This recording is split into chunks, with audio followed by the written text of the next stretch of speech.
Morning, Junkie Nation. Today is Wednesday, July 19th, 2017. This is MMA Junkie Radio, the only show that matters. To steal a line from George. Yeah. We're going to have a fun show today. Producer Danny is in studio. I guess we don't have to say that anymore because now you're officially 5 days a week, right, Danny? I'm in studio? Yeah. Yeah, I am 5 days a week. You're in a studio, aren't you? No, I'm back in my little cubby hole like normal. Everything's Everything's back the way it was. Did they fix your computer? Yeah. I'm Is it still new? working some Wasn't of it the brand bugs new? out. Yeah, it just keeps breaking back here. I don't get it. Yeah, man, that's technology for you. This day and age, nothing ever works. Ever. Right? Right? I blame in... Go ahead.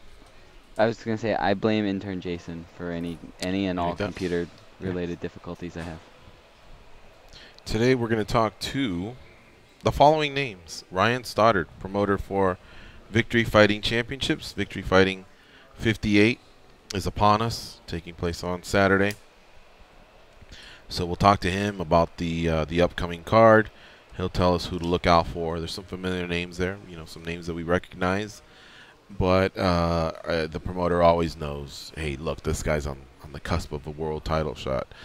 This guy is our champion, or this person. These two have bad blood. Excuse me.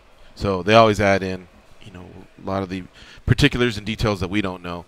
We'll also talk to Eryk Anders, who's debuting in the UFC, and he'll make his debut this Saturday at UFC on Fox 25. And he's a kind of a late replacement, but when you're debuting, man, that's what you got to do. Guys are up in a minute. He just fought on June 23rd, too, so less than a month, and he's already getting down yet again.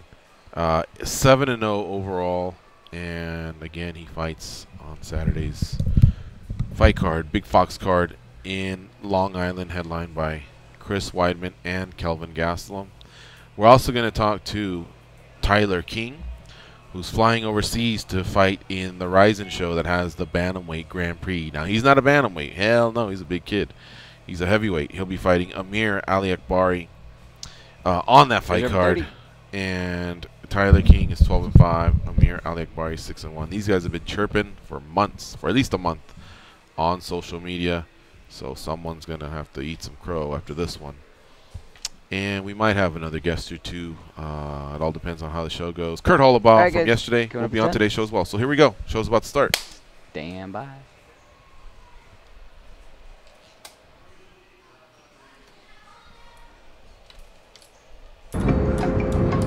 This is your captain speaking. We are making our descent into Las Vegas McCarran Airport. On behalf of our crew, we'd like to thank you for flying MMAjunkie Airlines. Now please fasten your seatbelts and put your tray tables in your upright position because the descent is gonna be a little bit bumpy. Alright, Junkie Nation, it's time to roll, baby, on MMAjunkie Radio with Gorgeous George and Goes. This is what we do and why we do it, baby. All night long, we rollin'! Yeah! The MMAjunkie Radio revolution is upon us. Can you dig it? There's no escape. No escape. Through the vast frontier of cyberspace and through a sea of stars in outer space. One small step for man, one giant leap for mankind. We've solidified our combat communication stranglehold. We are controlling transmission.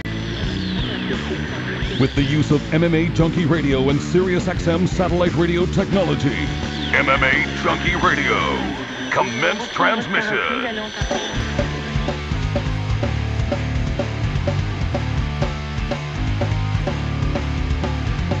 Live from MMAjunkie Radio HQ in the fight capital of the world, Las Vegas, Nevada. Here are your hosts, Gorgeous George and Goes. From the fight capital of the world, inside the beautiful Mandalay Bay Race and Sportsbook, you are listening to the MMAjunkie Radio Show, the only show that matters. I'm your host, Gorgeous George. With me, as always, is the devious and dastardly Goes. Our ace co-host, back east, handling all the producing duties. It's Danny, of course. What's up, guys? Good morning, everyone. Everybody having a good day? Today's hump day. Some people like this day. Some people hate it. I'm down with every day of the week. Only camels hate it, right? No, camels actually live it up, remember? Do they?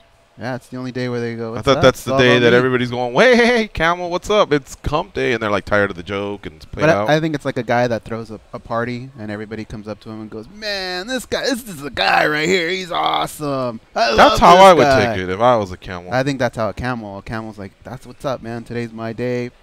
You know, Frank over here in accounting, he's not going to care about me on Friday, but I know on Wednesday I get my love. It's true. It's true. So we have a fun show. We have one of the guests from yesterday, Kurt Holobaugh, who will apologize for not making his spot. He'll be on today's show. We'll also talk to Ryan Stoddard, Eryk Anders, Tyler King. So it's going to be a fun show here. Of course, we invite you to participate. You can call in 866-522-2846. Chat about whatever you want.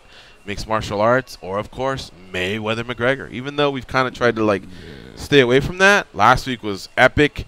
It was huge, but it was also a shit show, like Dana White says. Like, it was enough. We had our fill, and now they're back in camp, and now I'm sure things will resume. So we're focusing more on UFC 214, which takes place next week in Anaheim, California, our old stomping grounds. But hey, you know what? What people aren't talking about is this week.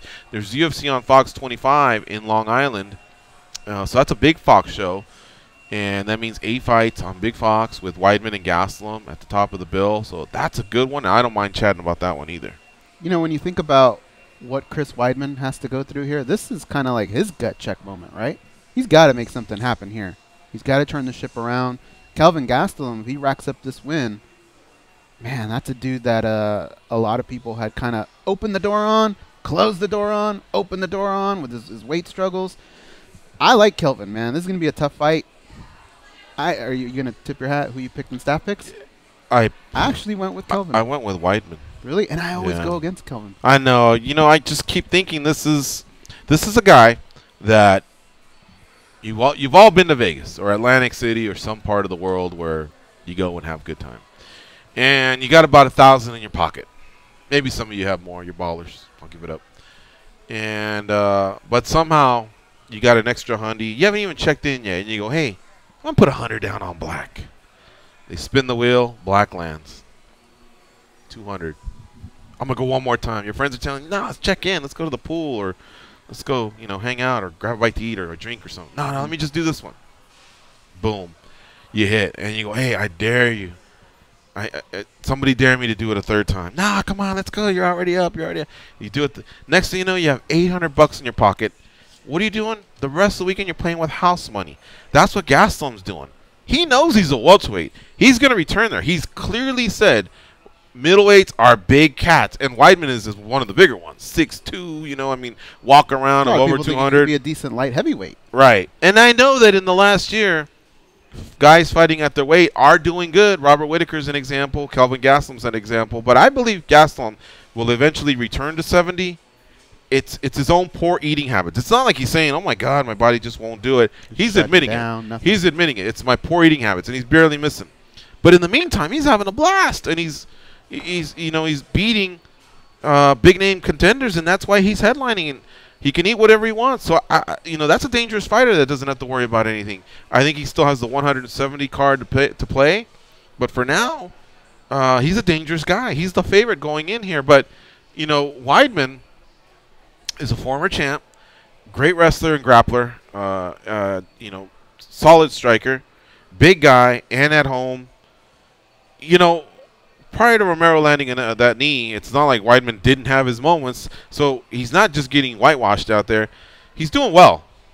And it was a tough one for me, but I felt like, Jesus, you're giving me a middleweight versus a welterweight here, and I don't know either guy very well. I know Gastelum from the times he's done the show. He's been in our studio, so has Weidman, and I just happened to host an event with Weidman in New York, so we got to hang out a little bit there. But still, I don't know. If Gastelum pulls it off, I'll be the first to run up and shake his hand when I see him. That your run's incredible, but I have to make a pick, and I feel like I'm getting not an easy play, but just an obvious play. You went with Gastelum, though, huh? I ended up going with Gastelum, and I always kind of pick against him because I just feel like the odds are just too big on this guy this time. You can't overcome him. and I'm just tired of feeling like a fool. So I picked him this time. I want to go back to a fight, George, in Chris Weidman's career. We were at this fight. It was against Lyoto Machida. Do you remember how hard they were hitting each other that night? Back and forth, 5 rounds, just boom, every shot. Those guys walked out of there like, you know, they had left something there that night for sure. I was just about to say that. I don't think all of Chris Weidman walked out of there that night. Well, that could maybe be what's kind of led to his downfall a little bit. I mean, he did get a win right after that with Vitor Belfort. Right. But I still feel like that night, a lot of him was left there. Todd Seeley on Facebook is saying White will never let him drop down again. Well, no, I think he paid the price. You know, there was a tax to pay on missing weight, and that was to move up. And he's gone up, and he's actually owned it like a boss. He's done well. But from the interviews I've heard he's done, he will return to 170. And I think Dana White will let him do that because he's you know, you've kind of paid your fine. That's what he's doing right now. I think he's already done it, but he's on such a great ride. I mean, they give him Belfort and Weidman back to back. He's thinking, these are names. I'm in, you know, top bill positions. Let's do this. He's saying 3 losses in a row, 2 in New York. That's the part that does concern Chris. He told me, he goes, man, New York, I'm not feeling it, but how can I pass up on Long Island? The part of New York that is Long Island, for Long Islanders, it's like they're away from anyone from the city. It's almost like a rivalry. You know, I don't know, Long Island culture, you know, I'm not trying to pretend to be that guy, but the time that I spent there and talking to them, they like to come into the city and beat up the city kids. The city kids love going out to, you know, Long Island and beating up the rich kids, blah, blah, blah. They have their own arena, the Nassau Coliseum. That's where the New York Islanders play. The New York Rangers play at MSG. So, you know, this is their moment for them, and that's why a few of them are fighting on this card. Unfortunately, Aljamain Sterling fights 1 week later, and Ali Quinta doesn't fight on this card. But Volante's on the card, Chris Wade's on the card, Dennis Martinez, and Bermuda, excuse me, and Chris Weidman. Anyway, so, you know, we're open to fight. We're open to talk about that one and UFC 214. Just to get away from Maymac talk, 866-522-2846. Also, Goz and I went to Dana White Contender Series Week 2 yesterday, and we have been doing some special edition shows. One of them was dedicated to the controversies of Mayweather-McGregor. It's already uploaded. But another one we did recently was touching on this. So we're not going to get into too much specifics because we want you to hear that other episode. But it happened, and Sean O'Malley got himself a contract last night. And Goz, he delivered it, right? Yeah, I mean, nobody has a problem with that one, right? Well deserved. I mean, he came out and he did everything that you would want to do in that situation, what you have to do when the big boss is standing right next to you. I mean, he's just a few feet away. He did all that, but he did it with patience. Because it's not like he came out guns a-blazing or anything like that. He was very patient. He picked and chose his spots. And at times I thought he was a little hurt, a little banged up possibly. But he came back. He landed some good shots and finished the fight. Your other winners were Casey Kenny, Sidney Outlaw, Than Lee, Sean O'Malley, and Daniel Spawn. The Spawn-Deanda fight had a lot of controversy. And because you're in a gym environment at the Tough Gym, you know, it's not an arena, the acoustics travel. Boy, was John McCarthy taking a lot of heat from a lot of the fans, so mostly from the Deanda side, of course, because in the Spawn-Deanda fight, we had a sequence where just within the first 5 seconds, there was a groin strike. Unintentional. I think we can all agree there, but regardless, it comes into play later on because everything seemed to go towards Spawn and not much love towards Deanda, but I don't know that McCarthy was wrong, not from my viewpoint. We get to the fight. Deanda is hurting Spawn, and the problem is once he was down and he's striking him, McCarthy deemed that there was some strikes to the back of the head. So, of course, the crowd's piping up, and first of all, they're thinking Spawn's not going to continue. He's looking for a way out, blah, blah, blah. They're also admonishing John McCarthy for the stopping the action. It wasn't shots to the back of the head, but you know, I saw the replay goes, and to me it looked like he was right. They were strikes to the back of the head, and he's right there. You know, he was right on top of it. Nobody had a better seat. Nobody does their craft and is more proud of their work they do, and they're prepared than John McCarthy. You know, I mean, he's right there, crouching down, looking. That's what he saw. And, you know, earlier, Mark Brown, another referee, had told another fighter, I need you to hit that ear. You know, if you're hitting the ear, it's not the back of the head. But if you're not hitting either ear and you are in the back of the head from where would be the headphones, you know, where you would rest your headphones on down, it's the back of the head. And to me, it looked like it. Now, I didn't get the benefit of replays or anything like that, but I was just rubbernecking from my bleacher spot. It looked that way. To Spawn's credit, he did get checked out by the doctor. He wanted to continue. He probably could have said, no, I can't continue. And then depending on how John would have called it, it may have even been a disqualification or it may have just been a no contest. I don't know. We didn't get to that point. He did take away a point. He did. That's right. He did. So by now, because he didn't, you know, the groin strike, okay, from Spawn to Deanda, the blows to the back of the head, the time off, you know, the doctor coming in, everyone thinks he's recovered. I mean, this place was started, little mini riot I thought might take place. Yeah, it was getting pretty scary. And so a few minutes go by, the fight restarts, and Daniel Spawn, who used to, you know, be on our show weekly because he was a, you know, a contributor on the site as being part of the reality show a few seasons ago. So we're watching him, and he comes out and does his thing, and he connects. Deanda goes down, ground and pound against the fence. Deanda's, you know, turtling, moving. Some punches are landing, some he's starting to block, but now he gets put in a position where, of course, the fans, and you could hear every single peep that anything had to say, they're going, those are shots to the back of the head, what are you doing? Call those, call those. And, you know, John's locked in, John McCarthy's locked in. I'd be shocked if he even heard what they were saying just because he's so in the zone. He had to have heard it. Afterwards, it yeah, was but right up in his he's throat. in the zone. And it was happening right in front of us. And we couldn't see the immediate angle because to the side that Deanda was turning towards was the cage. And we were on that side of the cage. And the blows were coming to the other side. But if I had to guess, it didn't look like it. Because it looked like he was not mounted on him from on top, but from the side. And he was throwing a left hand. Spawn was. So, you know, those land. And then eventually too much damage. And they called it. So that was that. And the fans let John have it pretty good. Oh, they lit him up. And it's weird because you're allowed 4 people for each fighter. But it was like 10 or 11 people that were up against him. I thought initially, had Deanda just not landed those blows to the back, I thought Spawn was done. I mean, thought so too. He was taking a beating on the ground. I think he was like 1 or 2 punches away from Big John stopping it. But it was unfortunate that happened. And that just that was a domino effect. Now, Spawn didn't get a contract, and I'm not saying everybody should, but last week we had 2, so I thought, okay, Dana White can do whatever he wants. He can get 5 if he wants. It's his show. Right. So I thought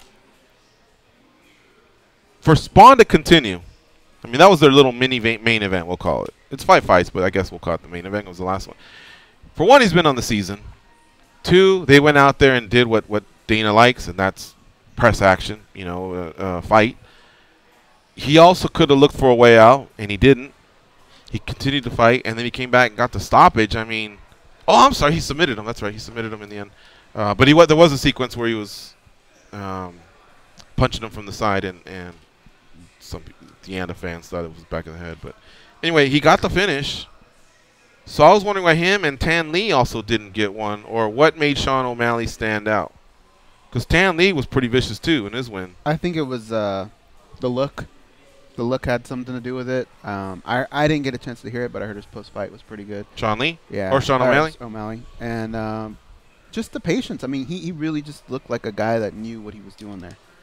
I'm watching O'Malley. I actually poked my head in that room where they were doing some of the interviews, and it looked like they were waiting. And all the fighters, Sean O'Malley's just looking at his phone. He goes, this guy looks like just the oldest kid in a typical family where they're on a summer vacation. And the kid just probably saw a flyer at the Palms pool, and he goes, hey, there's fights. Can I sign up? And the dad goes, oh, come on. You know, like, do you really need to be doing that barbaric stuff, Sean? You know, and he just goes, oh, you know, I got some skills. Me and my friends, we horse around. And he reminded me. He just looked like a kid. He's 22 years old, but he had the big, you know, Screech is almost like geeky looking. I'm not calling him a geek. He doesn't look that way. Just the hair, the Charlie Brenneman mop, you know? Yeah. Screech also had a geeky face and a geeky look. I mean, this guy's put together. He's thin. He's wiry. But he just looked like a kid, like, you know, the one you would pick on if you had a problem, if you wanted to be an asshole one night, and you're just gonna, you know, shoulder shrug someone. That'd be, I'm gonna get this guy, I'm gonna punk this guy. And man, that dude's legit. He could fight, man, out of John Crouch's gym. So it could be that the look, and maybe he gave a great interview. That's what won it for him. Well, we talked a little bit about the kid that snuck into the Conor McGregor press tour. If you didn't know what he looked like, I would assume the kid would look like him. Yeah. That's the kid that snuck in. Yeah, I agree. 866-522-2846, the number to call in. We got one right now, so let's just get on it. His name is Marco, and he's calling in from Waco, Texas. What's up, Marco? Marco from Waco. ¿Qué pasa, Vatos? Not much in you. I don't want to see O'Malley on a dark alley, man.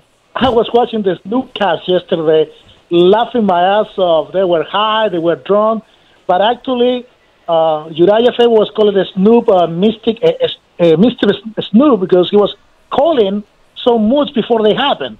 You know, like the kid that was wrestle fucking the other dude, he would call the trip, like he got the single legs, he's going to trip and watch. And as soon as Snoop said it, it happened. So, yeah, and Snoop was loving O'Malley. He even got an interview with the Snoop Dogg in the Snoop cast, the O'Malley kid. So, yeah, interesting kick. That look-away punch that he threw was awesome. Yeah, I remember that one. Yeah, so, yeah, the guy got personality too, man. The kid got that it factor. He's young as heck. He's like, what, 20, 21, something like that? I think 22, yeah. Yeah, he got a bright future. And real quick on Sunday, bro, homeboy Santiago Poncenillo beating Gunny Nelson. Yeah. I'm looking forward for Diego Rivas, because he's fighting in Mexico, the Chilean kid from Temuco. You know, they're representing the tip of South America there. Chick Diaz, Cynthia Calvillo is a real deal. And we got one scary mofo from the Congo, the Fondo, that is body slapping people on their faces, man. We gotta leave you guys. Catch you guys tomorrow. Okay, we'll see it. That just looked like somebody getting thrown out of a nightclub or something.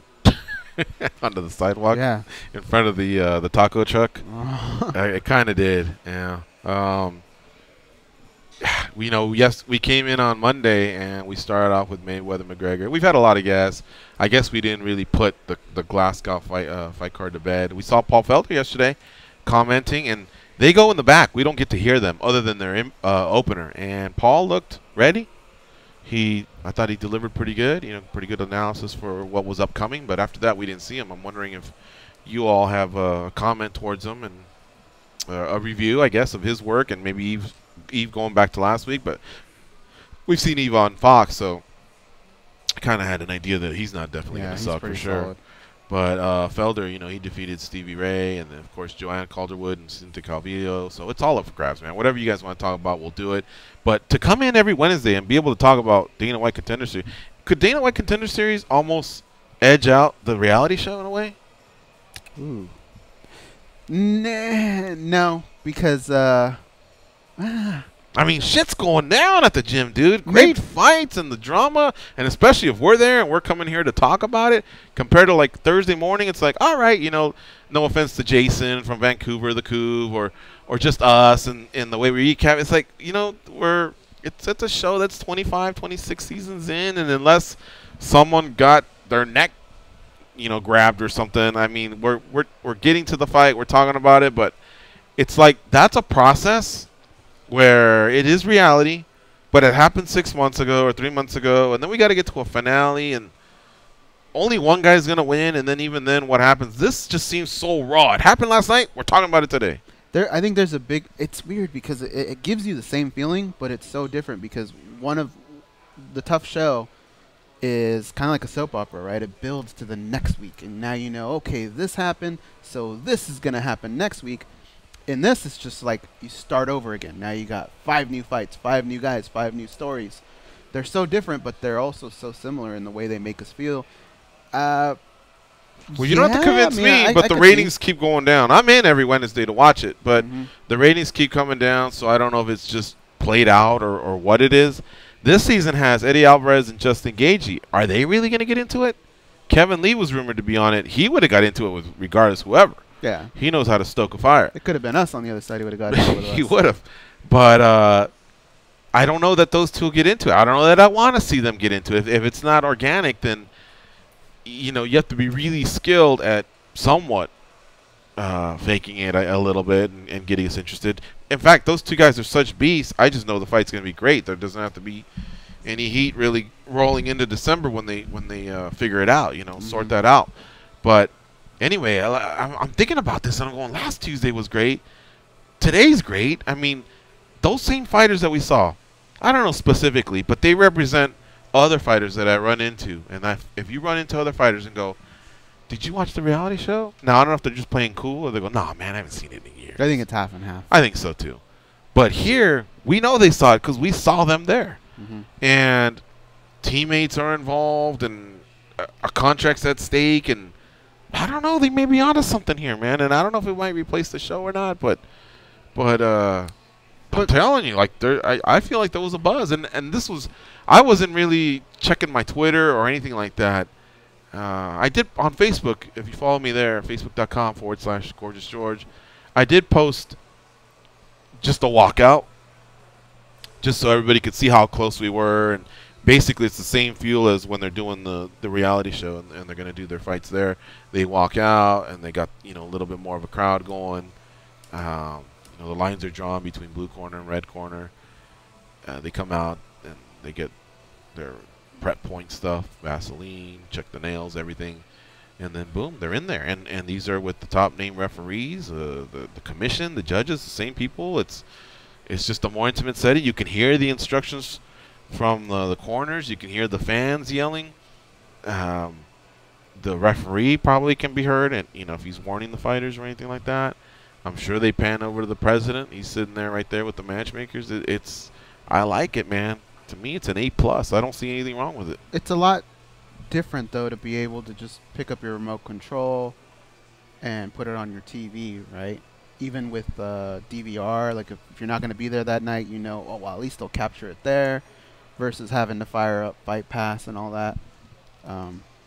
I mean, that's the only really drawback, I guess, that I can even think of. But it's been great 2 nights. Chester Slick Gustafson says, I'd rather watch the Contender Series any day of the week. Sick of reality, fake feuds, junk. Yeah. Yeah. Well, I don't know. Anyway, all right. We're going to take a break here. You're listening to MMA Junkie Radio on Sirius XM, Rush 93. And we have a chat going on in our Facebook page. It's facebook.com/official MMA Junkie. I'll try to keep an eye on it, let you all participate. The ones that are too scared to call in, 866-522-2846. Come on, man. Don't just put it down in a chat. Call in and give me your opinions. If you're passionate enough to be in our chat room and talk and make points, I'm sure you can call in and share some thoughts on last night, Saturday, UFC on Fox 25, UFC 214, which is coming up in about 10 days. Probably the fight of the year there with Jones and Cormier, or even the Mayweather-McGregor stuff. Talk about that. Whatever. All right, we'll be right back.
They taught Andy Griffith how to whistle. Here are Gorgeous George and Goes. The countdown to training camp is underway. Stay tuned throughout the summer for the latest on all 32 teams as they get set for the 2017 season.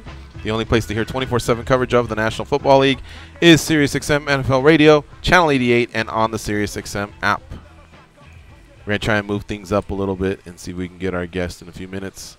Might be able to sneak in a call if you call in 866-522-2846. Tomorrow, give you a little early preview, we'll be joined by Michael Chandler, former Bellator lightweight champion, Joe Nadawat, one of the top Muay Thai practitioners in the world. Miles Hunsinger will be in studio, an Extreme Couture, a long-time Extreme Couture fighter who has a fight coming up at PFL. Still working on a few other names, throwing a lot of names your way this week because next week we'll be in California. And not that we can't have names, but I think we'll be so wrapped up in talking about the UFC on Fox card from this weekend and the upcoming UFC 214 card. Knock on wood, it's still everything's still running along smoothly. Why do we even have to sweat that? I know, but I mean, Anaheim got a couple gifts. Like they, yeah, but they. Southern California's gotten a beat down for like the last 5 years. True. So as they deserve the whole LA Anaheim combo, because if you think about it, Cormier versus Jones is enough, and they just out of nowhere said, "Hey, let's give him Maya and Woodley too." On top of all the efforts for Cyborg, which should have been with Megan Anderson, and now is going to be versus Tanya Evinger, and it's still Cyborg in her home turf. She lives in Huntington Beach, California. On top of Hick Diaz versus Ricardo Lamas. And Hick Diaz is subbing in. Ricardo Lamas had another opponent. I think it was it the Zombie? Not sure. Originally? Somebody fell out, and they replaced him right away. There's Aljamain Sterling versus Barao. Dude. Are you hearing rumors of Stipe versus Kane in October? Did you see something like that? From one of our friends. Yeah, I think I know what you're talking about. But I heard November. November? That's got to be disappointing for Overeem, but Overeem's style's kind of slowed down. And to his credit, I think he should. I don't think he can get into barn burners because his chin just doesn't take shots like it used to. So he's got to be selective. If you're going to hit him, you better make it count. He's coming right back, but it's all going to take its time to develop and play out. He seems pretty patient, though. Overeem seems pretty patient. That's what I'm saying. But that, why not have one of these two guys pick each other off? What do you mean? Kane, instead of, let's say you fight Stipe and you win, you still got to deal with Kane, right? Why not have one of them pick the other guy off? So rather than having to go through Stipe and then Kane. If you're patient, and he's a guy who obviously has money. He's been making a lot of money. 800 G's.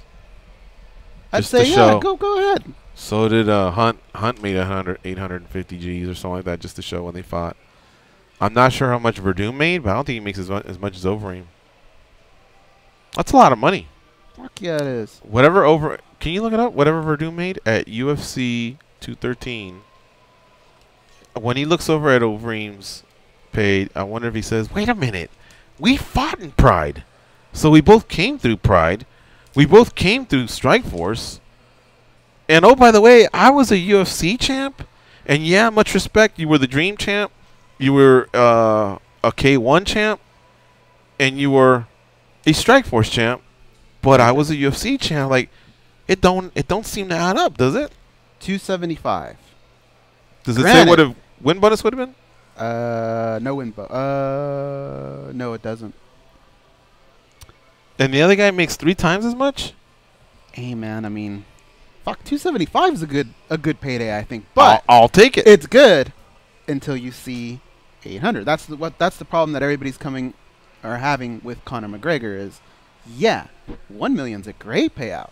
Hell, if you told somebody 5 years ago they'd be making $1 million on paper, without sponsors, without anything else, they'd be happy until they see another guy making 3, 4, 5, 6. Right. It's just life. It's anywhere you work. When you hear that, you're gonna freak out. But I want to know the difference between Overeem and Verdum. Now, this wasn't supposed to be a topic, and Daniel, let me know when our guest is on. We'll stop. But while it is, Ryan is there. Oh, he's there. Okay. Well, anyway, you guys can let it marinate. We'll see if we can talk about it somewhere during the show. But just real quick, They both come from the Pride area. They fought once in Pride. They fought once in Strikeforce. So they've been around for a long time. They both have beaten their fair share of great fighters. In fact, if you say who are the top heavyweights of all time, you have your Fedors, your Canes. Somehow Fabricio's name gets thrown in there because he's beaten both of those guys. But yet you have to probably get to like 5 or 6 before someone goes Overeem. You know, there's the JDSs, the Stipes, and then someone at 6 or 7 might go Overeem. But yet that guy makes that much, and I'm not hating on him. Good for him. But I think Fabricio should be going like, wait a minute, this ain't adding up here. I think Overeem is what sells that fight, though. Is it? I think so, yeah. Overeem can sell anything. Just Yeah, his Verdun's look popular. alone. He speaks 3 languages. He's a former champ. He's butted heads with the UFC. He makes the funny face. I don't know. Can't figure it out. All right, let's talk to Ryan Stoddard, the promoter for Victory Fighting Championships. VFC 58 takes place this weekend, Saturday to be exact. It's got a headliner of Dakota Cochran versus Malky Patillo. Joining us now on the hotline is Ryan Stoddard. What's up, Ryan? How you doing? I'm good, man. How are you guys? Good, sir. How about you? Stressed out, or are you pretty relaxed and happy because this is your 58th rodeo? I'm pretty happy, to be honest with you, man. Like, and Saturday shows are great. You know, it gives me a whole extra day to prepare. You know, I actually was walking around my house yesterday at about 7 p.m. sitting here, honestly, almost anxiety-ridden, wondering what things I'm missing that need to be done. But everything seems to be, you know, going pretty well. And to be honest with you, you know, ticket sales are amazing. This is going to be a really, really fun show. I'm excited for it. Don't you by now have a checklist or an Excel spreadsheet, and then you just print it out when it's time to do the show and kind of start knocking things? Do you still do everything off memory and a bunch of scribble in a notebook, or what? I have more spreadsheets than one would probably care to imagine. I'm just that kind of person. You know, I like having, you know, details in front of me, knowing what needs to be done, what I could do better. You know, I mean, I don't know if you guys watched the first 2 shows that we've had this year, but you can see that our format for how the broadcast goes has changed, you know, completely. And that was just due in part to me sitting down at the beginning of the year, you know, after our last show in December, and watching every single show from start to finish a couple of times, and just coming up with new ideas of how we can continue to get better and make sure the shows are better, and really, you know, deliver the best possible experience and or product we can for our fans. Ryan, let me ask you something. This has been a topic today because Goz and I were there yesterday. We were at the Dana White Contender Series. And yeah, speaking of which, that's twice you've been to his show, and you haven't been to mine yet. What? I mean, I did tell you a couple months ago that that's actually one of my bucket list things as far as MMA is concerned. I'd love to see one, but I want to see it in Nebraska. Okay.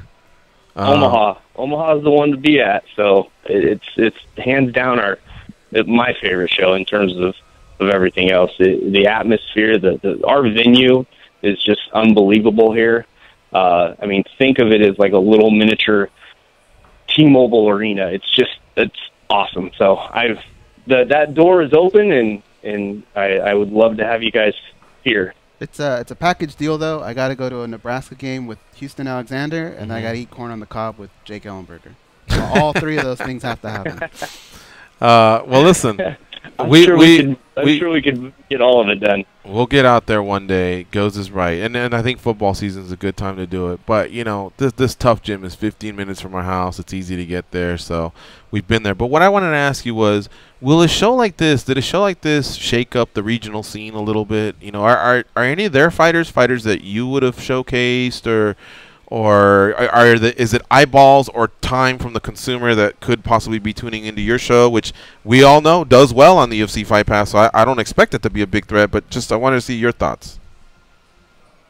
Honestly, it's a really great thing because, you know, you need the opportunity for these guys to be seen. And I'm always looking for new talent myself, and there are only so many shows out there that are, you know, doing the quote-unquote prospect thing where we're looking for certain individuals that we want to, you know, really get behind and build up. And obviously the UFC isn't giving, you know, every single one of these guys a contract. So in all honesty, it opens up opportunity for me to approach these guys after one of those fights and say, hey, come fight for victory, get another, win or two on Fight Pass. And then, maybe at that point the UFC can take another look at you. Moreover, it's actually giving guys that, we've had the opportunity to build up. We've, former champion, welterweight champion Jason Jackson's on the show next week. That's right. I know we have a current champion fighting here in a few weeks, and then a few other guys. So this is giving them an opportunity to be seen because this Dana's little traveling show has been so popular, but it's been so hard for them or it's so difficult for him to get to every single regional show out there. They're not able to, be able to see all this talent. So to do like an 8-week episode type thing, bring these guys to him, put on some great fights. It's just a really good thing all around, especially for the athletes. And, they're on a Tuesday night. We're always going to be on a weekend. And, the other thing is when you're only doing 8 episodes at a time, you're not really able to go out, pick up guys, and build them up. So a need for a show like Victory is always going to exist because you have to be able to get those guys to the point where they are, within a few fights of being ready to go to the UFC and fighting for a show like the Contender. So I think it goes hand in hand. I'm sure that when you tune into some of these future episodes and see guys that have been on Victory fighting for they're already going to have, video of them. They're going to have assets to use to be able to showcase and, get people to go, oh, yeah, I remember watching him on Fight Pass on Victory, so on and so forth. So I think it goes hand in hand. At the end of the day, giving fighters more opportunities to be seen and make money is never a bad thing. Now, let's see here. I haven't seen all of the Dana White looking for a fight. I've caught most of them, but has he made it out to your show? And I'm sure you've extended out the invite. And do you have a whole weekend of activities planned? He has not yet. Okay. It always seems like we end up on weekends where there's big events, which is great for our ratings because, people are seeing, for instance, this weekend, we are literally being let in to our broadcast on Fight Pass by the UFC on Fox. So that'll end at 9 p.m., and we go live on Fight Pass at 9 p.m. Mm-hmm. I mean, it just goes hand in hand, I mean, especially if you're already settled in, you want to watch fights. The one thing about the Fox cards for me, it always kind of leaves me wanting a little bit more because by the time it's 9 p.m., it's over. You're like, oh, man, already? Usually when you're watching a pay-per-view or a fight night, it's not over till, 11, maybe even midnight. So this is going to give somebody the opportunity to tune into another, group of really great fights for a few hours, especially after they've already settled in. So from that perspective, we just timing dates, things haven't worked out very well, but you will see one of our guys on an upcoming episode here in the future. All right. I'm going over the chat room here on Facebook. John Lovestedt says, go Ryan, mahalo, VFC 58. He also says, Mackie Patillo, thankful for the opportunities. And that's your main eventer there, Mackie Patillo, fighting Dakota Cochran. Talk about that fight, how it came about. He's been fighting for us for a while now. His agent happens to manage Max Holloway, who is a teammate of Maki's as well. And he had mentioned him to me last year, and, I gave the guy an opportunity, and he came out, and his first 2 fights just put on fireworks, and then fought for our title in July of last year. He missed weight, so he wasn't able to fight for the title, won that fight, but then lost his next one this past December in a bid for the title again in a rematch. And, we kind of, I told him just to take some time off. We would see where he was at here in the future. And, right now, our current champion, Yuri Villafort, we really don't necessarily have any top contenders for him. So it just kind of made sense to put together a fight with a guy like Dakota, who's, such a fan favorite here in Omaha, but, has also been on a pretty good win streak with us, wedged in with, I think, 2 losses over the course of the last year, so the fight just makes sense. It's going to be really exciting, and hopefully we'll have a new contender for Yuri here later in the year. What do you have for Ryan Stoddard? Ryan, you're always good about when you're in Las Vegas, we throw on your shows, and you give us a little nugget. You go, this is the guy. It may not be this fight or even the next fight, but this dude's going to be big. Can you point to somebody on this card and say this is the guy you need to watch out for? Oh, Jeff Molina. You know, he made his debut, his pro debut with us in June, and I don't know if necessarily the jitters got to him or what, and he kind of made a mistake and ended up, you know, losing his first pro fight. But it was up a weight class. It is very difficult to find guys at 125. But man, this kid just works hard. He's that embodiment of a Latino athlete in terms of, you know, heart, just wanting to always train, and you know, if I could fight him every month, he'd probably do it. So that kid's special. So I'm really excited to see what happens with him. And you know, Delfino's got I want to say his amateur record was like 8-8, but some of those fights were at 35, some of those fights were at 25. So you know, this is where victory exists, to give guys who are, you know, 0-0, 1-0, 0-1 that opportunity to fight, versus whereas they're more than likely not going to be on a show like The Contender.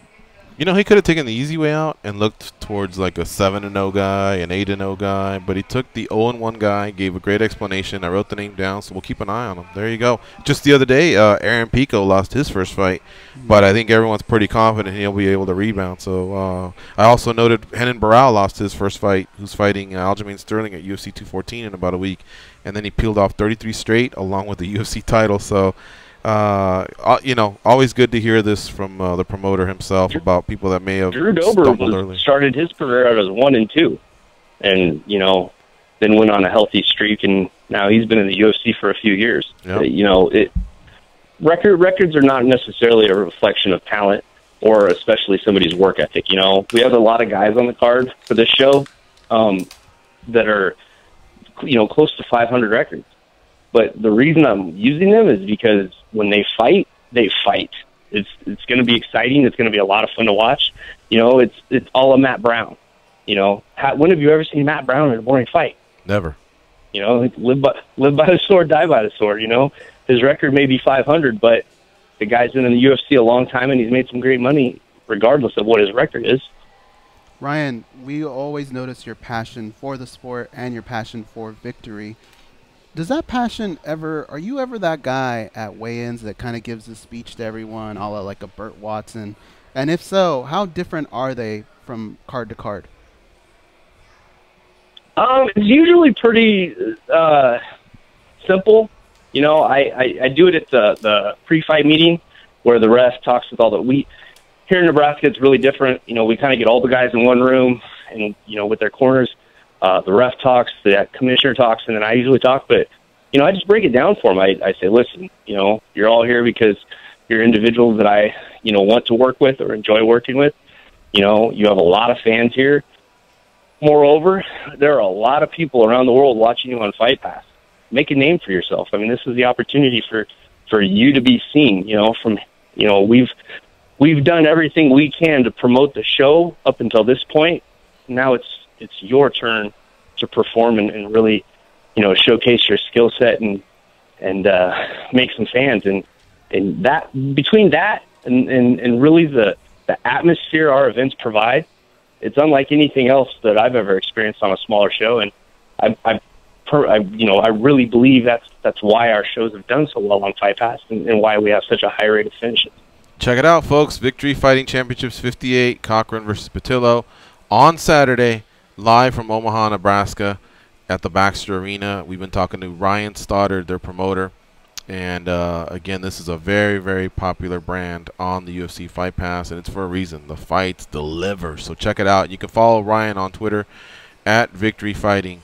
Ryan, thanks for the time as always. Hopefully it's not a stressful week till you get to Saturday, and enjoy the show, man. You put together another good one. Hey, thanks, guys. I really appreciate it. It feels weird not being in the studio, but, you know, I love being on the show. And anytime you're in Vegas, holler at us. You know, I love hearing that, guys. I appreciate it. All right, take care. We'll see you. Yeah, all right, bye-bye. folks. We're going to take our last break here. You're listening to MMA Junkie Radio on Sirius XM Rush 93. Shout out to Scott Z for lining that interview up. We'll be right back. Take this pink ribbon off my eye.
They are the stretch marks on the underbelly of the MMA community. But hey, stretch marks are the new tats. They are Gorgeous George and Goes. The frenzy of NBA free agency is underway. Find out which players will be lacing up their sneakers for a new squad next season and how that will impact your favorite teams. Enjoy expert analysis and opinions on latest free agency news, rumors, and trades all off-season on NBA Radio, Sirius 207 XM86, and then listen anytime with the SiriusXM app. The SiriusXM app also contains the MMA Junkie radio show. You can check it out commercial-free. If you miss any parts of the show, it's commercial-free and in HD quality. It gets uploaded just hours from when the show is finished. Got a lot of respect for Brandon from Louisville, so we're going to make him the first caller of the second hour, 866-522-2846 if you want to follow him. And also a couple quick notes. Goes and I and Danny have also done some additional shows that we're just calling special programming. First one already went up on SoundCloud and iTunes, and you'll be able to catch it on soundcloud.com/MMA Junkie Radio or by subscribing to us on iTunes. And they're not available on Facebook or YouTube. It's just there, or on the website, of course, MMAjunkie.com/radio. And they're smaller episodes, but basically we just need to do a little bit of catch-up because our 2500 show is on July 28th, and we wanted it to be a special occasion with us back in California near our old stomping grounds of Santa Ana, California. Just thought it felt right to do it that way. All right, folks, so we're going to do a quick commercial and then a sports update. We'll be back. We'll talk to Brandon from Louisville, and of course you can join by calling in at 866-522-2846. That'll be followed with interviews with Eryk Anders fighting on the Long Island card, and then Tyler King fighting in Japan. Stay close. I'm gonna keep on the run, I'm gonna have me some fun.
my legs now, I'm an amputee.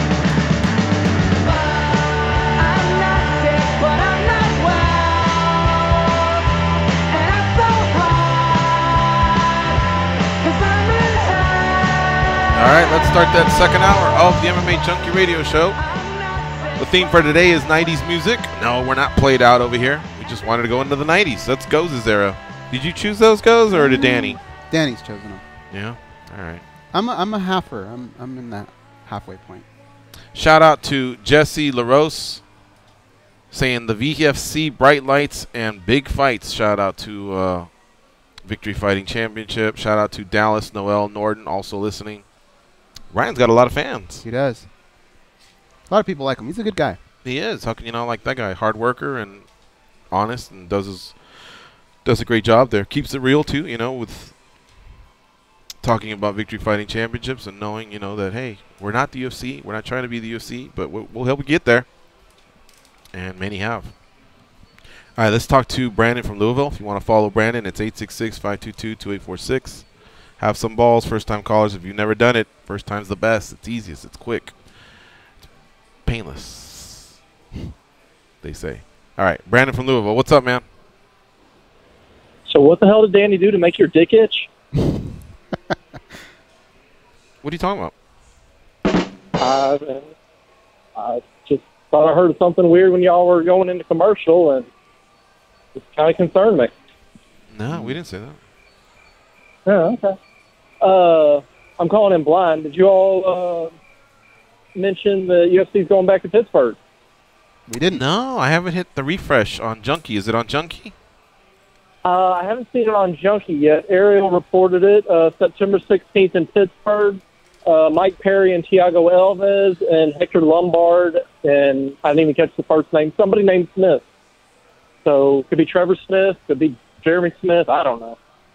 Yeah, see. If it's not on Junkie, I usually don't know too much about it, and I'll just wait out to get all the fine details. But if those fights happen, those are good ones. I mean, I don't know who the other Smith character is, but Perry versus Alves, that's cool. I like that. It took me a while.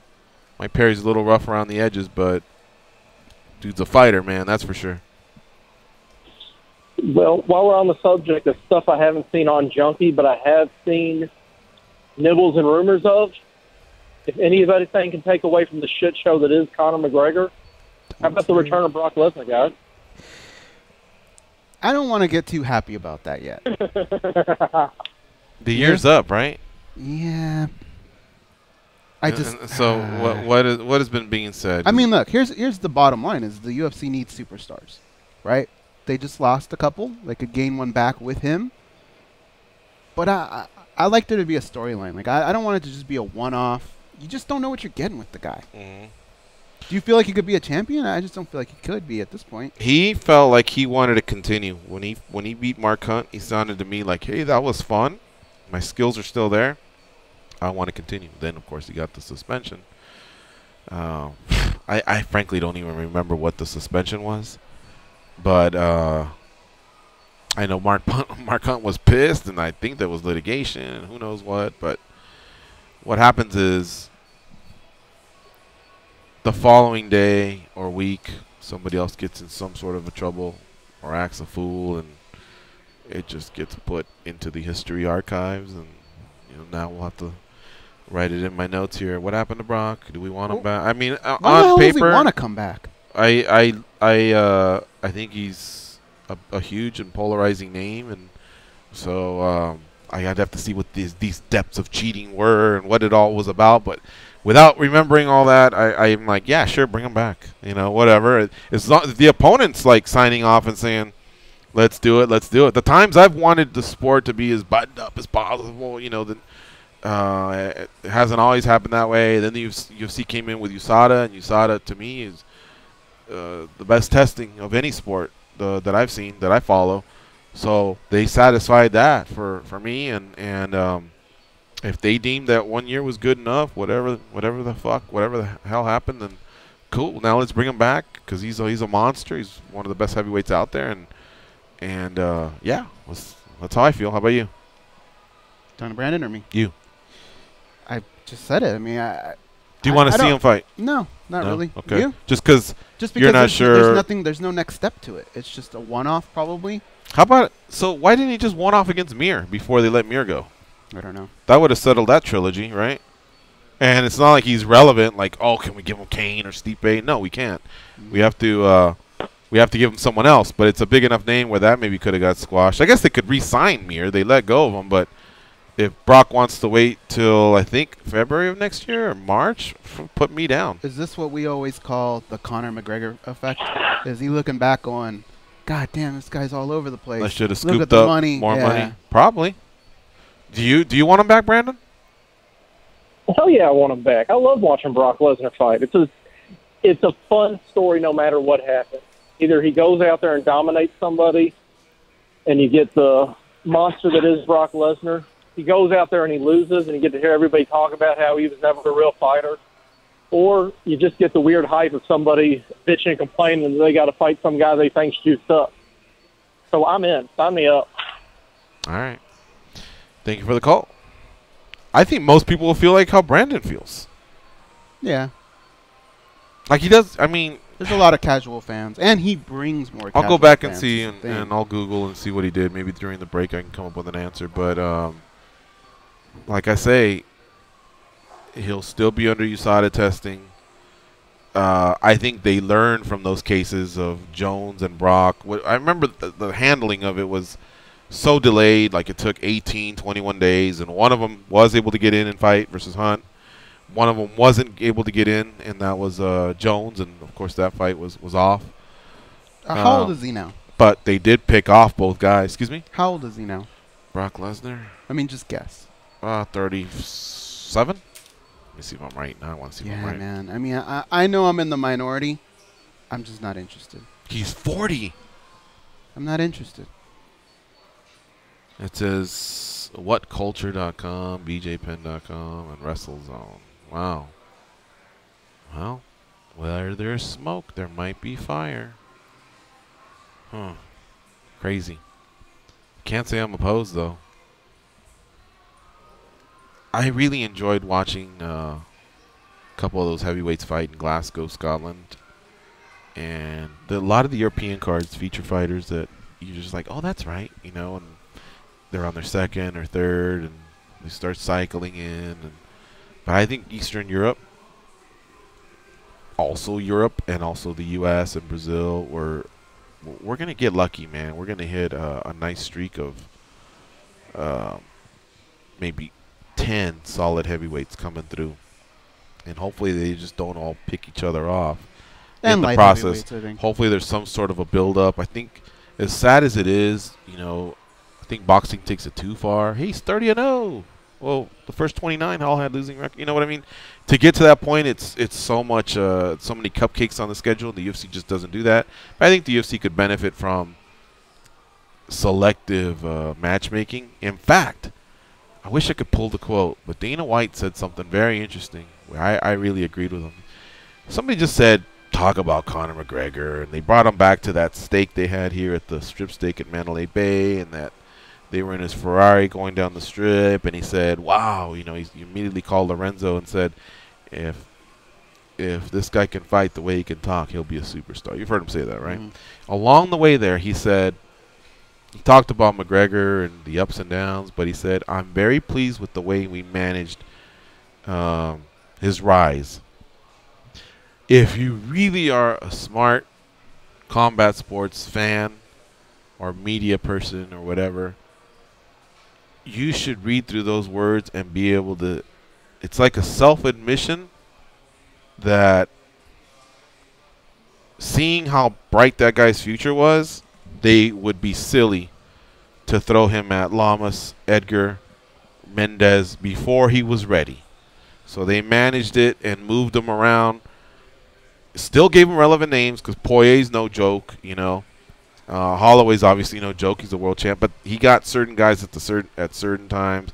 A little bit of what Floyd did with Canelo Alvarez, same thing. Manny. And then, yeah, he did fight Mendez, but on 10 days' notice, 2 weeks' notice. I forget what it was. But you saw what Mendez did. No, that was still a gamble. In just that time, Mendez could have ruined everything, you know. And then the Diaz fights worked out.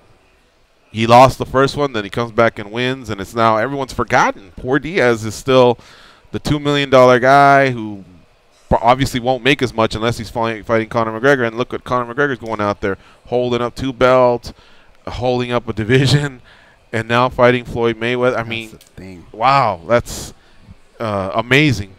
But it was somewhat satisfying for him to, without really telling everyone, I was able to get it to decipher into those words. The first time I managed to hear him say something like that. Even if that's the plan, there's still so many gambles with that. I've heard it. You know what? Fuck it. I've heard it, not from him, obviously, but I've heard it from the people that I talk to who get feedback from managers that say, no, he's not ready, or he's a monster, or no, we don't want that, or hey, we'll give you that. Even Bisping on his show, The Countdown, no longer on our channel, but still, he had said that Joe Silva once told him, I know the antithesis or the anecdote for every single person.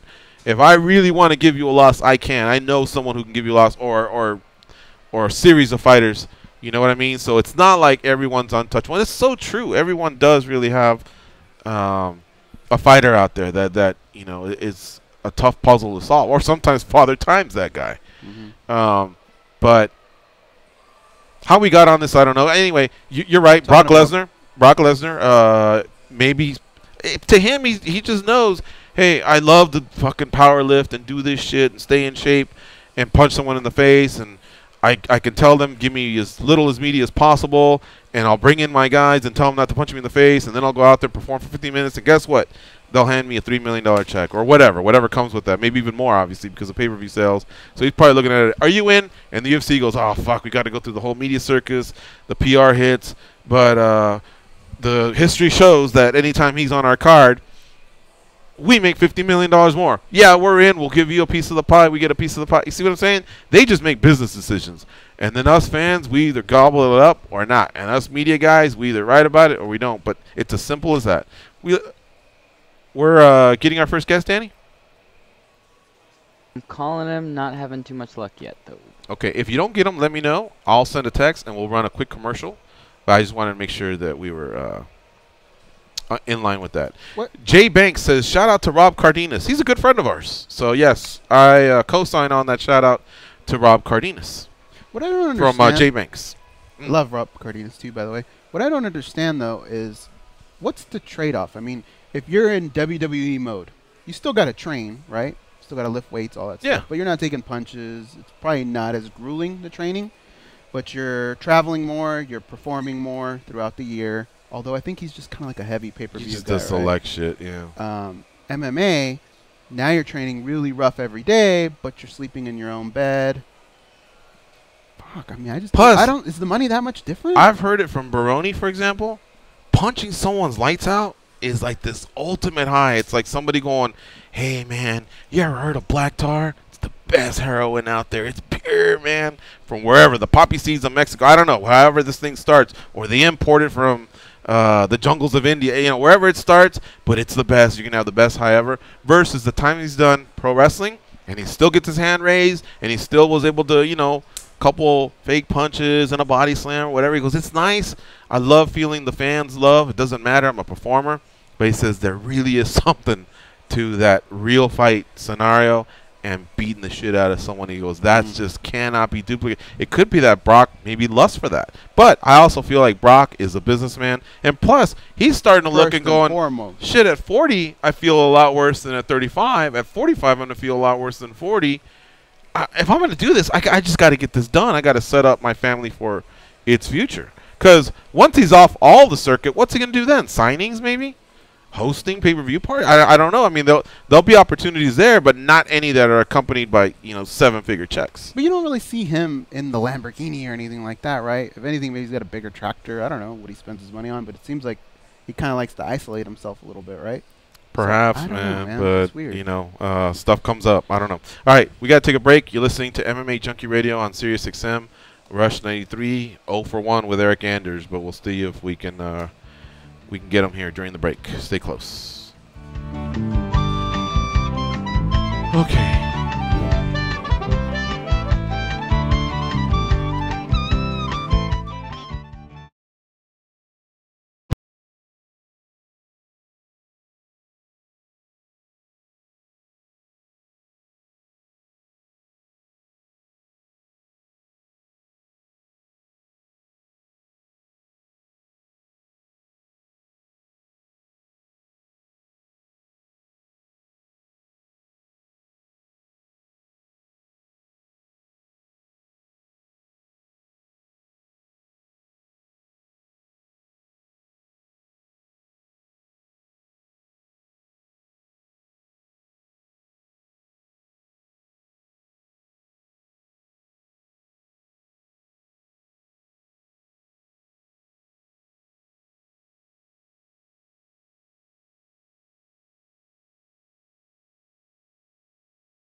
To link into the MMA Junkie Radio Network, hit us up on twitter.com @MMAJunkieRadio. This is MMA Junkie Radio.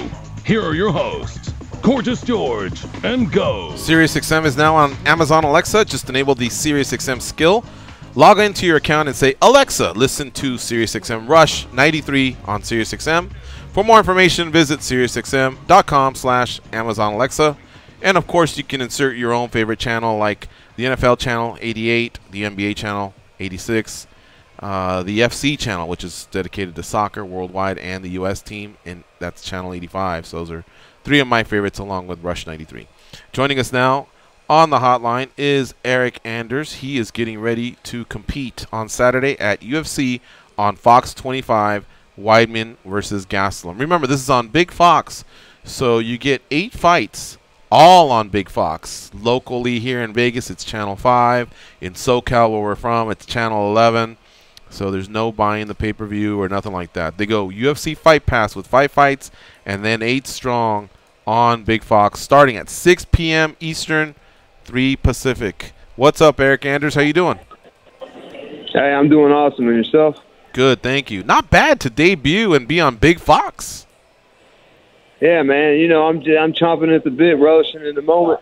But at the same time, you know, I'm not just happy to be here, man. I really look forward to putting a stamp on the division, putting a stamp on my debut, kicking in the door, and putting the rest of the division on notice. Yeah, no doubt. And you get a quality opponent. Like, this is the type of opponent who has a name where if you beat him, you're on the map. There's no struggle. There's no small steps being taken. You know, he's well respected. Oh yeah, absolutely. You know, Rafael's a very seasoned vet, very accomplished jiu-jitsu black belt. Glad to have the opportunity to fight the guy. You know, these are the kind of fights that you want, man. You know, to me, this is better than fighting on the Fight Pass prelims, fighting a newcomer. So that, you know, a good solid victory here will give me some notoriety. Get my name out there and give me better quality opponent, and eventually I'll have that strap around my waist. Yep. You know, I asked OSP this question a few years ago. He played football at the University of Tennessee, and I know you played football as well. What feels better, sacking a quarterback and knocking them out of the game, or knocking someone out in an MMA fight? Man, you know, that's a tough one. I'm gonna have to go with knocking somebody out, though. You know, sometimes those sacks and stuff are set up by teammates. You know, maybe the quarterback has to hold the ball too long because the coverage is really good, right, which allows you time to get there. You know, so but man, there's just nothing like just laying a left hand, putting it on the chin of somebody, and just watching them, you know, crumble to the ground and crumble at your feet, or curling up in front of you. You know, because they want out. Not my last fight, but the fight before that, you know, I hit the guy, and, you know, he actually lunged for the ref's feet because he got tired of getting hit. So there's just fewer satisfying victories than watching another man's will crumble at your feet. Yep. Now, you brought up the last fight, and it was less than a month ago. I'm not so concerned about that. I've seen the turnaround before. Chris Lieben's done it. Cowboy's done it. It's been done. But what I'm concerned as is it went 5 rounds. So did you think you have your body had enough time to recover? Oh, absolutely. You know, even though I went 5 rounds, you know, I pretty much dominated the whole fight. And, you know, that gave me even more confidence knowing that I can go 5 hard rounds. Because me and Brandon Allen fought at a pretty good pace. And, man, you know, my training sessions, they last either they usually go an hour, hour and a half, sometimes 2 hours. So you think you're ready for a 5-round fight, but you never really know until after you've done it in an actual, you know, game atmosphere, so to speak. So, you know, I went 5 rounds, feel good. So, especially at the pace that we fought at. So I feel really good about fighting 3 rounds less than a month later. Eryk Anders, our guest here on MMA Junkie Radio. He's 7-0 overall. He debuts for the UFC at UFC on Fox 25 Saturday versus Rafael Natal. Remember, early start time, 6 p.m. Eastern on Big Fox, 3 p.m. Pacific. What do you have for Eryk Anders? Eryk, you want to put the division on notice, but it's kind of short notice for you. Can you maybe explain that whole process and the call that you got? I mean, were you hesitant at all? No, I wasn't hesitant at all. You know, I live in the gym pretty much. I train, I coach, I teach. So, you know, even if I'm not getting physical reps because I'm recovering from a fight, I'm getting mental reps. And, you know, I'm always on top of my conditioning. I had just fought 5 rounds. It doesn't take a whole month to recover from a fight. You know, my hand was a little bruised and swollen after the fight. So, you know, I took a few days off. But other than that, you know, I went right back to training as normal. So, you know, I fought 5 rounds, so I know that I can go 3. And, you know, my conditioning is good. I feel good, feel really good. Just got done working out, as a matter of fact. So, you know, I feel really confident and good about this fight. Would there be any less pressure if, say, this were on a smaller card versus Big Fox, like George mentioned? Not at all. You know, I don't really, you know, I really don't feel pressure, you know. I know what's at hand, the task at hand, whether it's fighting on a regional promotion or fighting in the UFC, you know, the task at hand is still the same. Go out there, get a victory in devastating fashion, searching for the finish, and that way you can prepare yourself to the next level. You know, if you just go in there and, you know, let them get caught up in the moment or anything like that, you know, and lose sight of what the main objective is, you know, you could take an L or, you know, bad things can happen to you in there and really set you back. So I don't feel any pressure. I'm just going to go in there and do what I'm supposed to do. All right, my man. Well, listen, we'll have to keep it a little short, but I'm glad we were able to catch up before your fight. We look forward to talking to you in the future. Good luck at UFC on Fox 25 versus Rafael Natal, and thanks for squeezing us in here during your fight week. Hey, appreciate you, brother. Sorry about missing you guys a second ago. No worries, my man. Thanks for calling in. Take care. Yeah, have a good one. You too. All right, folks, that's Eryk Anders. Follow him on Twitter at ERYKANDERS. Eryk Anders had a big role in the championship games that Alabama won the last few years. Forced a fumble against the University of Texas in 2009. So definitely earned his keep there as a member of the Crimson Tide. Now looking to make Natal's face go crimson with some shots to the face. But Natal's a tough customer, man. His striking's gotten better. He's a jiu-jitsu guy who's now evolved and gotten some form of striking, much like Jussier da Silva, for example. Or remember Rafael dos Anjos? He was a terrible striker years ago. Now he's a legit striker. Yeah, and a great wrestler. So he put in the time, man. He's an athlete. So we're looking forward to Eryk's debut. Thank you to Ed Cap for making that one happen. Scott Zer for making the Ryan Stoddard one happen. And now it looks like we're moving on to the next guest. Is he ready to go? Yes. Courtesy of Jason Ellis. Thank you for hooking up Tyler King. Tyler King will be fighting in Japan at Ryzen Fighting World Grand Prix 2017. Now, he's not competing with the bantamweights. This is one of the big dogs there. He'll be fighting Amir Ali-Akbari in a fight on the card that features these bantamweights, but he's not one of the bantamweights that is participating. And these two have been going at it on Twitter, even from like about 3 weeks ago when we actually booked the interview. You could go back and see that there's no love lost here between Amir and Tyler King. Tyler King joins us now on MMA Junkie. By the way, if you want to look at the Twitter handle, it's TKing52. Check it out. You'll have a blast. What's up, Tyler? How you doing? How's it going today? Good, man. Welcome to MMA Junkie Radio. You're on with George and Goes. You're a very entertaining fighter on Twitter, I must say, and you and Amir started building this up a while back. I can't wait to see the result now. I mean, you said 3 weeks ago, and I said, no, it's about 3 months ago. This is the fight that I pursued. This is the guy that he's a fugazi. I want to expose him. And you see a guy, and you know what? I'm being a little harsh, but you look at a guy like that, he has been tested, and every time he's been tested, he's either folded or does nothing but go for a takedown, gets crucifix, finishes it out. He's not an exciting fighter, and he hasn't fought any tough competition. So, you know, 3 months ago, I started this, you want to call it Twitter beef, Twitter war. There's no beef. There's no Twitter war. This is a fight I wanted. This is a fight I pursued. This is a fight I made happen. This fight is happening because of me. Amir hasn't done anything. This is a fight that I've, you know, grown the legs on this fight, and now I'm going to go out there and take what's rightfully mine and assume my spot among the upper echelon of heavyweights. Yeah, I'm sure you did 3 months ago. 3 weeks ago is when we booked the interview, and that's when I started looking at the recent tweets. So I didn't go as far back as 3 months, but you definitely got what you wanted, that's for sure. He chimed in as well, so it's been fun watching you guys do that. And now it all goes down. We're just a couple weeks away. Have you been able to still keep a lot of that energy in time for the fight? A lot of times you'll hear the fighters say, God, I'm done talking. I'm drained. I'm thrown off. I just want to get in there. Has this been fun for you, or what's it been like for you to be, talking versus fighting? Let me tell you right now, how can I not relish this role? I'm representing the greatest country in the world, the United States of America. I'm going out there to fight an Iranian. This is Hulk Hogan versus the Iron Sheik. How can I get tired of this? How can I get tired of being an entertainer, getting eyeballs on something I like to do, and that is mixed martial arts. That is fighting. I get to go and have a dream fight. This is a bucket list fight. I get to go to Japan, the birthplace of martial arts. I get to go to a full contact match, prod rules, stomps, soccer kicks, and elbows allowed.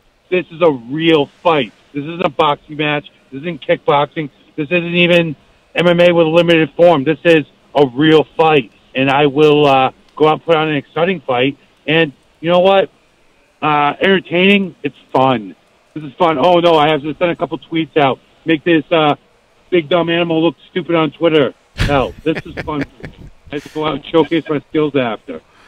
Are you going to be rocking red, white, and blue? It sounds like it. It sounds like this is a nationalistic thing.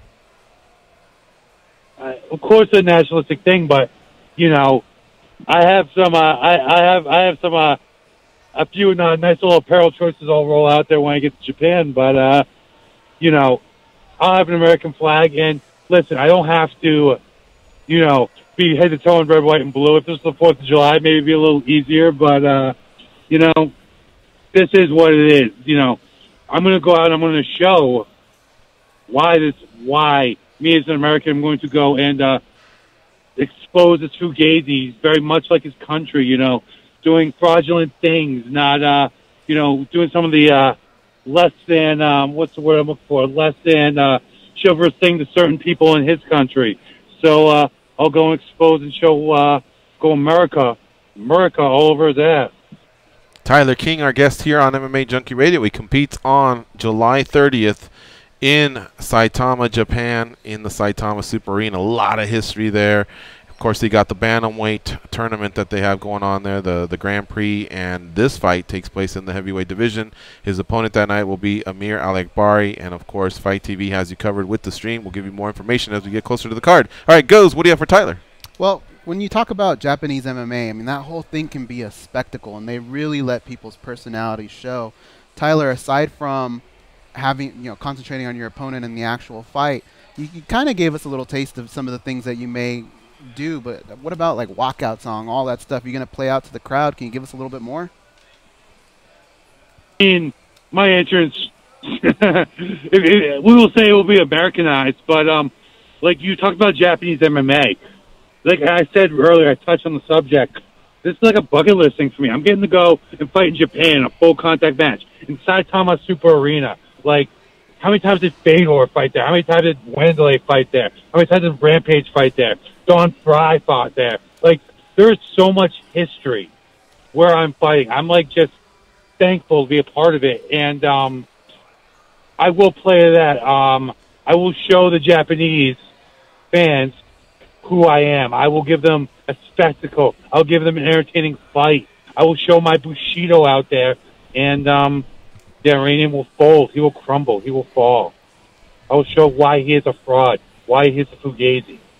Every time you brought up the names the Iron Sheik and Hulk Hogan, and that's my era, man. And every time they would line up and fight each other, both of them gave a prediction, right? Hulk was going to drop that leg on his big head, and the Iron Sheik was going to put him in the camel clutch. But that we knew before the fight what they were going to try and do.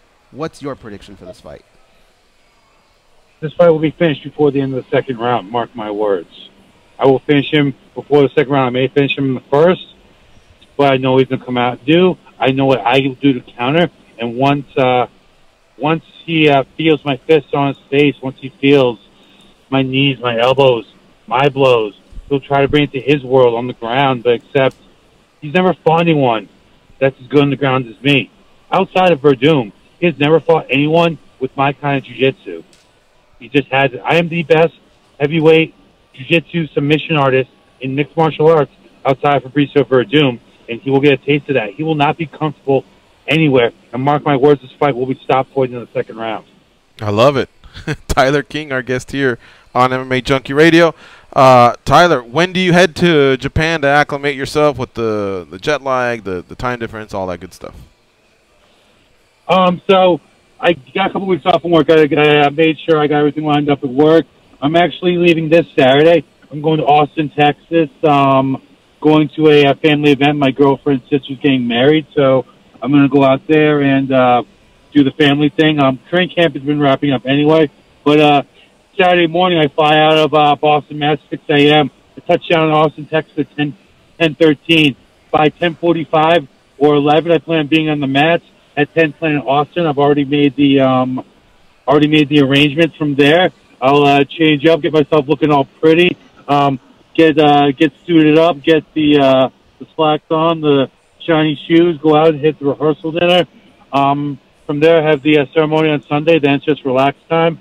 From there, I'll be flying Monday. I'll probably do some recovery, go back to the Army Academy, 10th Planet, over in Austin, get some cryo therapy, get a little massage. Then from there, on Tuesday morning, very early, I'll head out to Japan. I'll arrive on Wednesday, taking just a day to chill out, get the lay of the land, get a workout in, and then Thursday we have the press conference. We'll be going from there. There you go. He's got it all mapped up. Folks, follow Tyler King on Twitter at tking52. And Tyler, it's been fun having you on the show. We're really excited about the fight. I cannot wait to see you and Amir Ali Akbari get down. And of course, we've written it down. It doesn't go past the second. So let's see if that prediction comes true. Thank you for doing the show. Is there any last comment? Anything else you want to tell Amir before we let him go? I'm sure he's listening. Well, I will tell Amir a few things, guys. But first, I just want to say, guys, my Twitter is tking52. Instagram, that's the big one, Tyler King 52. The fight in America, you watch it on the Fight TV app. $19.99 pay-per-view. Pride FF. Bantamweight Grand Prix, you need to see it. $20. What's $20? It's nothing. Buy the pay-per-view. With that being said, Amir, all you've done is talk. Every time you've had a real opponent, you've been exposed, and I will continue that trend a week from Sunday. Guys, thank you so much for having me. Everyone out there, thank you so much for listening. I truly appreciate it, and I'm going to show you all something you have never seen. Make sure you tune in. All right, Tyler. Thanks for the time. We appreciate it. Guys, I appreciate you. Thanks. All right, we'll see you. All right, folks, we are going to take our break. That was Tyler King. Thank you again to Jason Ellis for setting that up.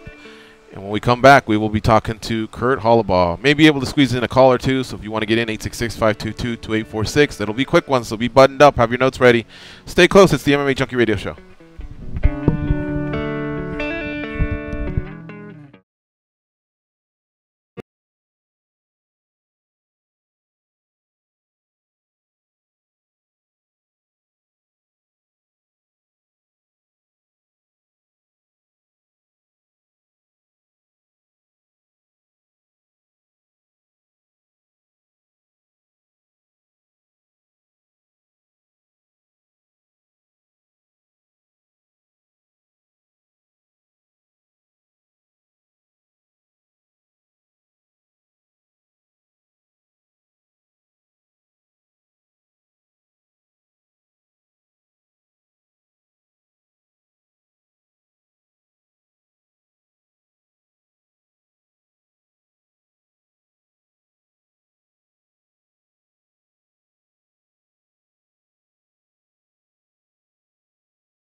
You know that scene in Star Wars where Darth Vader tells Luke he's his father?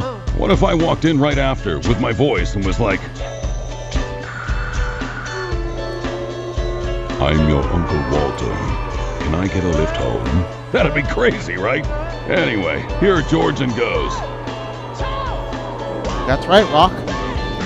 Except for one thing, he screwed up. Here's Goes. George And Danny. Yeah, and Danny. We should probably have that recorded soon. But we are back, and we're setting up our next guest right now as we speak. And it looks like we have a couple people on hold as well. So we'll get to them if we get a chance here.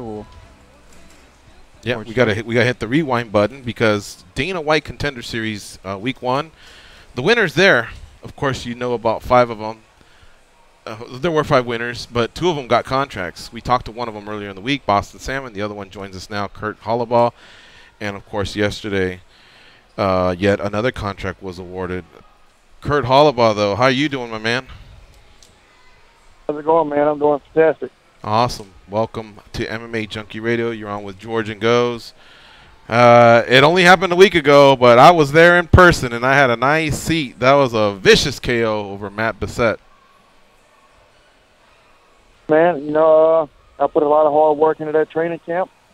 That was probably longer than most training camps because I never stopped training after the fight with Jay-Z. So, you know, I had about 12 and a half, 13 weeks to train for that fight.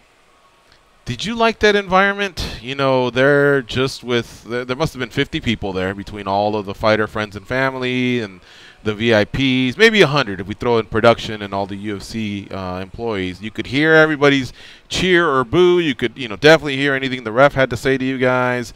I kind of dug it, man. I really did. But how about you? What was your experience like? I really loved it. I thought it was awesome.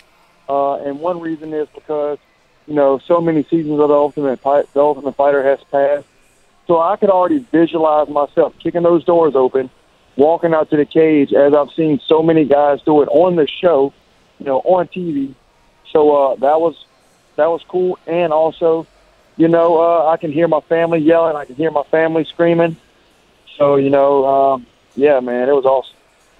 And going back to your first stint with the UFC, the fight that you had with Siler, why did it end so quickly? What was the history there where usually a fighter gets at least the second fight? I mean, I know you can be cut after a loss, but what happened there? I think it was all part of the purchase of Strikeforce because I did fight that one fight in Strikeforce against Pat Healy. And, I think the UFC brought a lot of guys over, so it really filled in the roster. So I think once they brought a lot of those guys over, they was going through, the rosters and looking to make some cuts. And being that I technically lost 2 fights under a Zuffa contract, I think they were just trying to clean house and make some room. And I think that's why I got cut. Well, you've been 9-2 since then. You've lost to a tough Russian, Kazbulev, and Andre Harrison, who's never lost. But since those 2, you've also won 4 in a row. And Jay-Z's definitely a tough customer over at Titan. And now, of course, Matt Bissett to get in. Looking back, do you like the road to get you to the UFC here? I'm sure you'll have a fresh 4-fight contract, and you'll actually be able to have a stint, a run in the biggest show.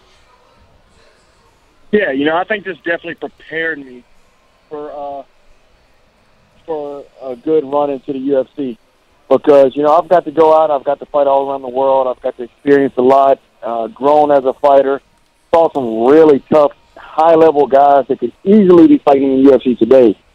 And I really think that built me up and gave me a lot of confidence going into this contract with the UFC.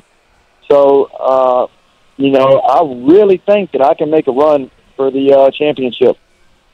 Do you think, what was the buzz around your career, your particular fight in terms of what you had heard? We're almost thinking over here. We've been talking about the first 2 shows because we've been to both of them, and I was telling Goes here, my co-host, I wonder if this could replace the Ultimate Fighter. I mean, there's a bit of a gamble because just if you win doesn't mean you're in. Of course, your week had two people go in, but at the same time, you're not sitting in the house for 6 weeks with, having to do the other fights and the other weight cuts and, all the buffoonery that takes place there. What are your thoughts? Yeah, I don't think it's going to replace The Ultimate Fighter. I think they're going to have The Ultimate Fighter on as kind of like a reality show. And, this Dana White Contender Series is only going to be so many series for this season. I think they might have 8 laid out right now. But what I can imagine them doing is doing an Ultimate Fighter season and then a Contender Series, Part 2 or Part 3 or Part 4, however many they want to make it run. Yeah. So, you're going to have a lot of stuff to watch on TV throughout the week because, a lot of times during the weekends, the UFC is putting on a lot of shows, but some people are out partying, some people are doing different things. I know the most I watch TV is throughout the week. So, I love it when I have The Ultimate Fighter on. I get home from the gym, around 9, and that's right at the time here where it's starting. So I got something to watch, something to keep me entertained. So I think it'd be cool if they leave The Ultimate Fighter running because that's a drama-filled show. Everybody loves the drama. They get into the drama. Yeah. And then you got the Contender Series that'll follow right after that. So I think it's pretty cool.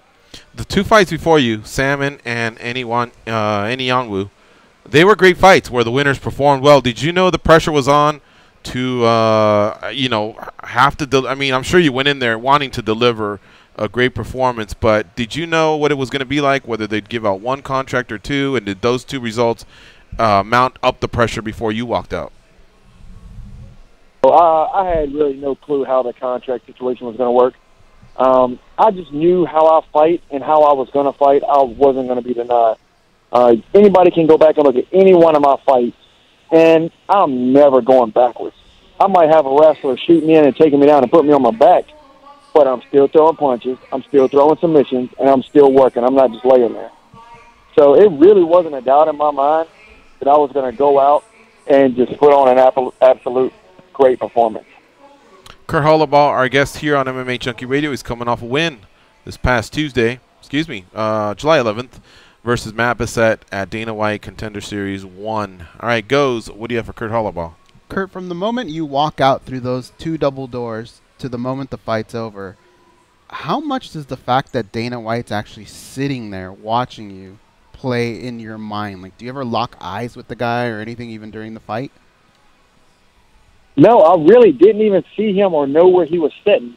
When I walked out, I kind of thought about it, but honestly, I want to say I was thinking more about my family watching at home, my kids watching at home, and my family in the crowd, It was awesome having Dana White there and getting to put that performance on in front of Dana White, but I don't want to get my ass kicked in front of my kids. That's one thing that I don't want to have to live with. And, so the most important thing to me was not losing in front of my kids. I heard kind of a cool story about you and Big John McCarthy in the back before the fight even started. Can you shed some light on that? I believe he gave you a little bit of inspiration, right? Yeah, he came over and started talking to me and another guy about the rules meeting. And probably one of the best explanations for a rules meeting I've ever heard in my life. John McCarthy's the man, and right after he explained the rules and everything to us, he looked at me and he's like, "All right, welcome back, Kurt." And I'm like, hell yeah, man. Hell yeah, I'm back. There ain't no way that anybody's going to take this from me. Yeah, Big John is the man, and he is very thorough with his explanations. I often wonder just how tuned in the fighter may be, because usually what they're arguing afterwards, if things don't go their way, is the exact same stuff he covered. It's just that they're too busy with their headphones on or getting their hand taped and not paying attention. I don't know if you watched yesterday's episode, but John was taking a lot of heat for the part 2 from another camp. But to me, it looked like he was spot on with all his decision making. Yeah, I think John McCarthy's one of the best in the world, and that was actually something on my bucket list. I've made a lot of accomplishments in my career of fighting, and but having John McCarthy ref one of my fights was definitely on that bucket list. Well, I'm sure there's many more of those to come, my man. Congratulations on the win and making it back to the UFC. And, John's at a lot of these fight cards, so I'm sure it'll happen again. Oh, most definitely. And thank you for the time. It's really great to catch up with you. Hopefully we can preview your next fight.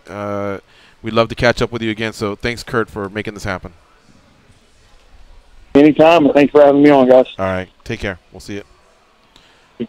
All right, folks. That's Kurt Holobaugh, a winner.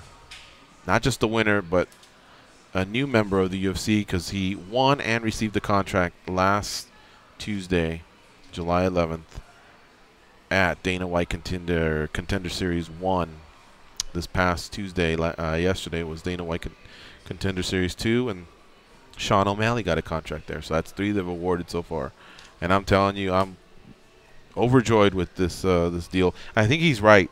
They'll probably have the reality show, and then this Contender Series will just fill in those months that they don't have it. So anyway,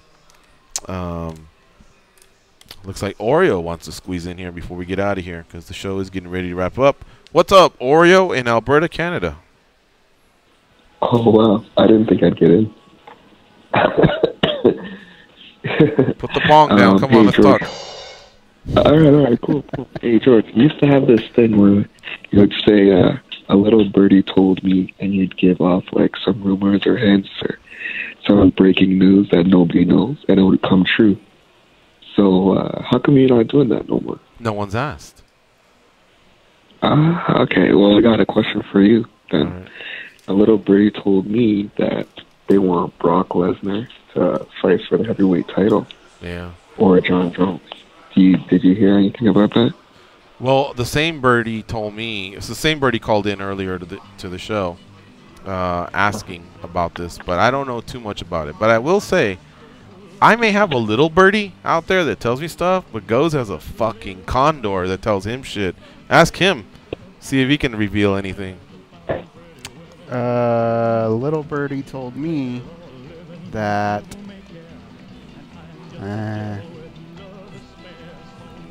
this may be Chris Weidman's last fight in UFC.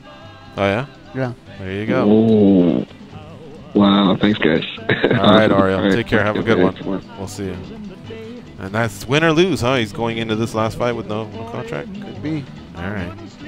All right, folks. I want to thank Ed Cap for delivering Kurt Holobaugh.